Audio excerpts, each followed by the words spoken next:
या देवी सर्वभूतेषु शक्तिरूपेण संस्थिता नमस्तस्ये नमस्तस्ये नमस्तस्ये नमो नमः. श्री स्वामी समर्थ सेवा मार्ग या माझ्या चॅनलमध्ये आपल्या सर्वांचं खूप खूप मनापासून स्वागत आहे. मी स्वामी भक्तांनो पुन्हा एकदा मी तुमच्यासमोर हा व्हिडिओ घेऊन आलेली आहे. व्हिडिओच्या माध्यमातून तुम्हाला नवरात्रीमध्ये नवमी आणि अष्टमीबद्दल पूजा कशी करायची आणि या पूजेचं फळ आपण आपल्या पदरात कसं पाडून घ्यायचं, आई अंबे, आई कुलदेवचा, आदिमाय शक्तीचा आपला हा जो उत्सव असतो नवरात्र, तो आपल्याला याचं पूर्ण फळ कसं घ्यायचं, कन्यापूजन कधी करावे, ओटी कधी भरावी आणि आईच्या अंबा जगदंबेच्या चरणी नैवेद्य अर्पण जो करतो आपण रूढी आणि परंपरेनुसार आपल्या कुलाचाराप्रमाणे, तो कधी करावा, हा संपूर्ण माहिती आपल्या व्हिडिओमध्ये मिळणार आहे. त्यामुळे व्हिडिओ हा नक्कीच शेवटपर्यंत बघा. आपल्याला जो काही आपल्या रूढी परंपरे आणि कुलाचार, आता गाव बदललं, देश बदलला, जरी जिल्हा बदलला तरीही आपली रूढी आणि परंपरा ह्या बदलत राहतात. तर त्या परंपरेनुसार आता कुठे नवमीला मुलींना जेव घातलं जातं तर कुठे अष्टमीला मुलींना जेव घातलं जातं. आता ज्या दिवशी आपण उपवास सोडतो, बहुतेक तर ठिकाणी ज्या वेळेला आपण उपवास आपला सोडला जातो, देवीला घटावरून उतरवणे, तिला अभिषेक करून स्नान घालणे आणि तिची पूजा करून तिला जो पुरणपोळी, वरणपोळी, खीरपुरीचा नैवेद्य दाखवला जातो, तो परंपरेनुसार बऱ्याच ठिकाणी नवमीला घातला जातो. नवमीला आपले उपाशी सुटले जातात. पण यावर्षी नवमी आणि दसरा हा एकाच दिवशी येत आहे, म्हणजे 12 ऑक्टोबरला आणि 11 ऑक्टोबरला आपली अष्टमी आणि नवमी ह्या दोन्ही तिथी पडत आहेत आणि 12 ऑक्टोबरला नवमी आणि दशमी ह्या 2 तिथी पडत आहेत. तर बघा, ह्या 2 तिथी आपल्या पडत आहेत, त्यामुळेच तर आपल्याला मुलींना कधी जेव घालायचा हा प्रश्न पडलेला असतो. आपण उपवास कधी सोडायचा? तर नवमी ही 12 तारखेला संपत आहे, म्हणजे दसऱ्याच्या दिवशी, आणि नवमी आणि दसरा एकच दिवस आहे. सकाळी 10 वाजेपर्यंत नवमी आहे. त्या कारणाने आपल्याला सकाळी 10 वाजेपर्यंत आपला जो कुलाचार आहे, जी आपण परडी भरणे, आईला नैवेद्य अर्पण करणे, आपल्या घरातील जे आपण देवघटावर बसवलेले, म्हणजे देवीसोबत देवांना पण मान सन्मान आणि त्यांना सुद्धा स्नान वगैरे घालून आपण त्या दिवशी नैवेद्य दाखवत असतो. तर अशा प्रकारे आपल्याला हे जे सर्व काही म्हणजे आई भगवतीच्या चरणी जी सेवा रुजू करायची आहे, कन्यापूजन, आणि त्याचबरोबर आई भगवतीच्या चरणी पूर्णाचा नैवेद्य आपल्याला अर्पण करायचा आहे, तो नवमीच्या दिवशी करायचा आहे. पण महिलांनो, विशेष महत्त्वाची गोष्ट, या दिवशी आपल्याला ओटी, आता आईची ओटी कधी भरायची आहे, तर बघा, आपल्या घरामध्ये जी आपण घटस्थापना केलेली आहे त्यानुसार आपल्याला आपल्या तुळजाभवानीची, आपल्या आदिमाय शक्तीची, आता प्रत्येकालाच आपल्या मूळ ठिकाणावर आपल्या आई जगदंबेच्या चरणी जाणं होत नाही. त्यामुळे आपण जर आपल्या घरात घटस्थापनेच्या समोर आपल्या देवीच्या समोर देवीची ओटी भरली तरीही चालते. मग खणा नारळाची भरा, साडी चोळीची भरा, असा कुठलाही काही नाही. मनातून, श्रद्धेतून, भक्तीतून आपण जेवढं काही करतो ते अंबिकेच्या चरणी अर्पण होत असतं. तर बघा, आणि ती आई आहे आपली, जे काही लेकरानं दिलं ना ती स्वीकारत असते. जी भक्तीतून, प्रेमातून दिलं ते तिला आवडलेलं असतं. तर ओटी भरण्यासाठी आपल्याला अष्टमीचा दिवस हा निवडायचा आहे. कारण बघा, अष्टमी आणि नवमी एके दिवशी आलेली आहे. त्या कारणाने तसं तर तुम्ही 9 दिवस कधीही ओटी भरू शकता, पण अष्टमीची ओटी पुन्हा एकदा भरा, कुठल्याही देवीची भरा. घरी तुम्ही ओटी भरली असेल तर एखाद्या मंदिरात जाऊन भरा, जे मंडळाची देवी बसतात तिथे जाऊन भरा. पण अष्टमीची देवीची ओटी भरणे म्हणजे खरंच शुभ हे मानलं जातं. आणि ओटीमध्ये तर साहित्य तुम्हाला सर्वांनाच माहीत आहे, की जवळपास ओटीमध्ये आपल्याला खण, नारळ आणि जे काही आपलं हळकुंड, सुपारी, बदाम, खारीक, जे ड्रायफ्रूट असतं ते पण घ्यायचं, आणि केळी, एखादं फळ पण आपल्याला त्या ओटीसोबत घ्यायचं असतं. आणि तुम्ही बांगड्या वगैरे जे काही घेऊ शकताल, आईचा शिंगाराचं सामान, पूर्ण मेहंदी, कोण, हे सर्व काही आपल्याला ओटीमध्ये घ्यायचं आहे.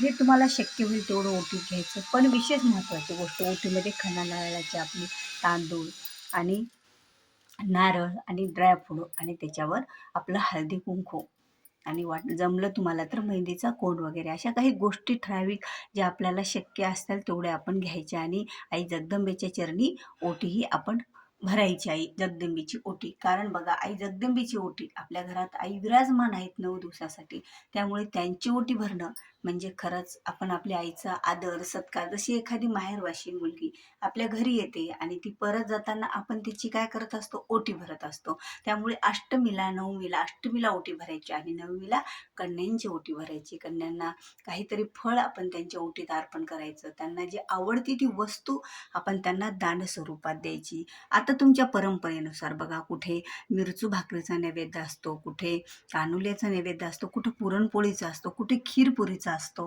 वेगवेगळ्या पद्धतीत आपला कुलाचार आहे आणि त्या कुलाचाराप्रमाणे तुम्ही कन्यापूजन करा. कन्याच्या अगोदर कन्यापूजन करताना विशेष महत्त्वाची गोष्ट, 2 ते 10 वर्षांच्या मुलीचं कन्यापूजन करा. कारण जोपर्यंत रजस धर्म हा येत नाही तोपर्यंत कन्याचं पूजन हे केलं जातं. त्यामुळे 10 वर्षाच्या मुलीपर्यंत 9 मुलींचं आपण आपल्या घरी नवमीच्या दिवशी पूजन करायचं. त्यांना आपल्याला जे आवडतात ते पदार्थ, जे नैवेद्य केला तो खायला द्यायचा. त्यांचे त्यांचे पाय धुवायचे, मग त्यांची आपण हळदी कुंकू लावून पूजा आरती करायची, त्यांना ओवाळायची. जसं की आपण बघा, आपल्या घरी कोणी आल्याच्या नंतर एखादा पाहुणा किंवा पाहुणी, तर आपण तिची ओटी कशी भरतो आणि आपल्या सासरून माहेरी येताना आपले ओटी भरली जाते बघा. आपले चरण धुतात, आपले पाय धुतात आणि नंतर हळदी कुंकू लावून ओटी भरतात. तसंच काही करायचं. जे कन्याला म्हणजे मुलींना ज्या आवडतात त्या वस्तू तुम्ही त्यांना द्यायच्या, कारण त्या त्यांनी वापरल्या पाहिजे एवढी ही काळजी आपल्याला घ्यायची आहे. आणि त्याचबरोबर बघा, कसं असतं, ओटी भरली, आपण सर्व काही केलं आणि देवी जाताना त्यांना नमस्कार करायचा आणि जे पाय धुतलेलं त्यांचं पाणी आहे ना, आपण चरण, ते आपल्या घरात शिंपडायचं. जरी आपली देवी 9 दिवसाच्या नंतर आपण देवीला उठवलं असलं तरी जे कन्यापूजन केलेलं पाणी ते आपल्या घरात शिंपडल्याचं नसतं, नंतर आपल्या घरात हे देवीचं वास्तव्य राहत असतं. आणि शेवटी आपण दुर्गा सप्तशतीचे पाठ करतो बघा. 14 दुर्गा सप्तशतीचे पाठ आपल्याकडे होत असतात. आता हे 14 दुर्गा सप्तशतीचे पाठ कोणी संकल्प करून करतो किंवा आपल्याच्यानं होतील तेवढे आपल्याच्यानं पाठ आपण करत असतो. आता जेवढे आपल्याच्यानं पाठ झाले दुर्गा सप्तशतीचे, तेवढे आपल्याला काय करायचे आहेत, पाठ करायचे आहेत. आणि या ग्रंथाचे 14 पाठ झाल्याच्या नंतर पण आपल्याला या देवीला म्हणजे देवीला नैवेद्य आणि पूर्णाची आरती करावी लागते. मग पूर्णाची आरती आपण त्याच दिवशी करायची ज्या दिवशी आपण कन्यापूजन करणार आहोत, आपण उपवास सोडणार आहोत, घट आपला हलवणार आहोत. त्या दिवशीच आपण यांना पण म्हणजे देवीला सुद्धा आपण या जी पोथी वाचणार आहोत, श्री दुर्गा सप्तशती हा ग्रंथ, 14 पाठ, 21 पाठ जसे तुमच्याच्यानं झाले असतील तेवढे. मग पूर्णाची आरती, पूर्ण एका ताटात थापायचं, त्याला 21 छिद्र करायची त्या पूर्णाला बोटाने आणि 4-5 जागेवर किंवा 21 ठिकाणी 21 फुलवाती लावून त्यांनी आपल्याला देवीची आरती करायची असते. मग देवीची आरती करायची, देवी कन्यापूजन करायचं, हे सर्व काही गोष्टी करायच्या आणि नंतरच आपण उपवास हा सोडायचा असतो.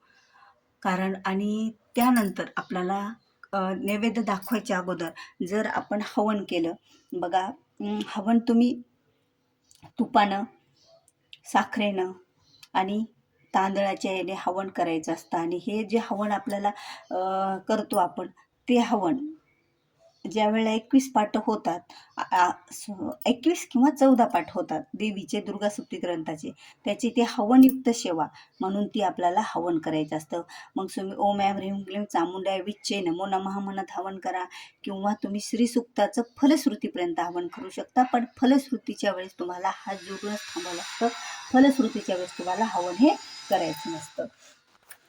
तर अशा प्रकारे आपल्याला नवमीच्या दिवशी आणि अष्टमीच्या दिवशी अवश्य हे नियम पाळायचे आणि अशा प्रकारे देवीची पूजा, उपवास आपल्याला सोडायचं आहे.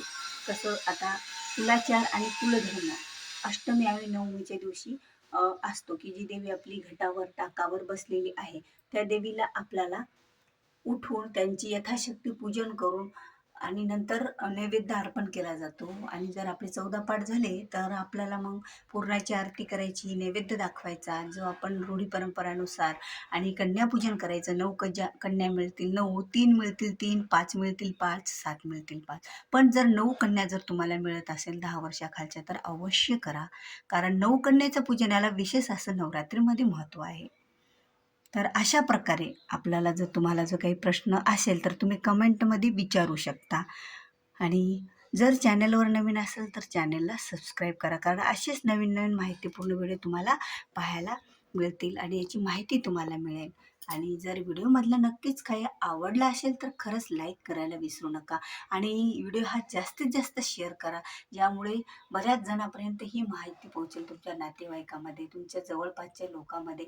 त्यांनासुद्धा नवरात्रीविषयीचे बरेच असे प्रश्न असतात आणि शास्त्रोक्त पद्धतीने आपण अशा प्रकारे नवरात्रीची उत्सव साजरा करायचा. 9व्या दिवशी तिचं उद्यापन करायचं असतं, म्हणजेच देवीला नवरात्रीची 9 दिवसाची जी सेवा करतो त्याचं फळ हे 9मीच्या दिवशी आपल्याला मिळत असतं. कसं की 9मीच्या दिवशी कन्यापूजन, नैवेद्य, आरती, देवीला अंघोळ, अभिषेक एवढं काही केलं जातं, तेवढं फळ हे आपल्याला मिळत असतं. तर 9 दिवसाचं फळ मिळण्यासाठी 9मीच्या दिवशी, अष्टमीच्या दिवशी सर्वांनी अशी पूजा करावी आणि हे नियम पाळावे, तरच आई जगदंबेचा आशीर्वाद हा आपल्या पाठीशी राहत असतो. भेटूया पुन्हा असेच एका नवीन व्हिडिओसोबत. तोपर्यंत श्री स्वामी समर्थ.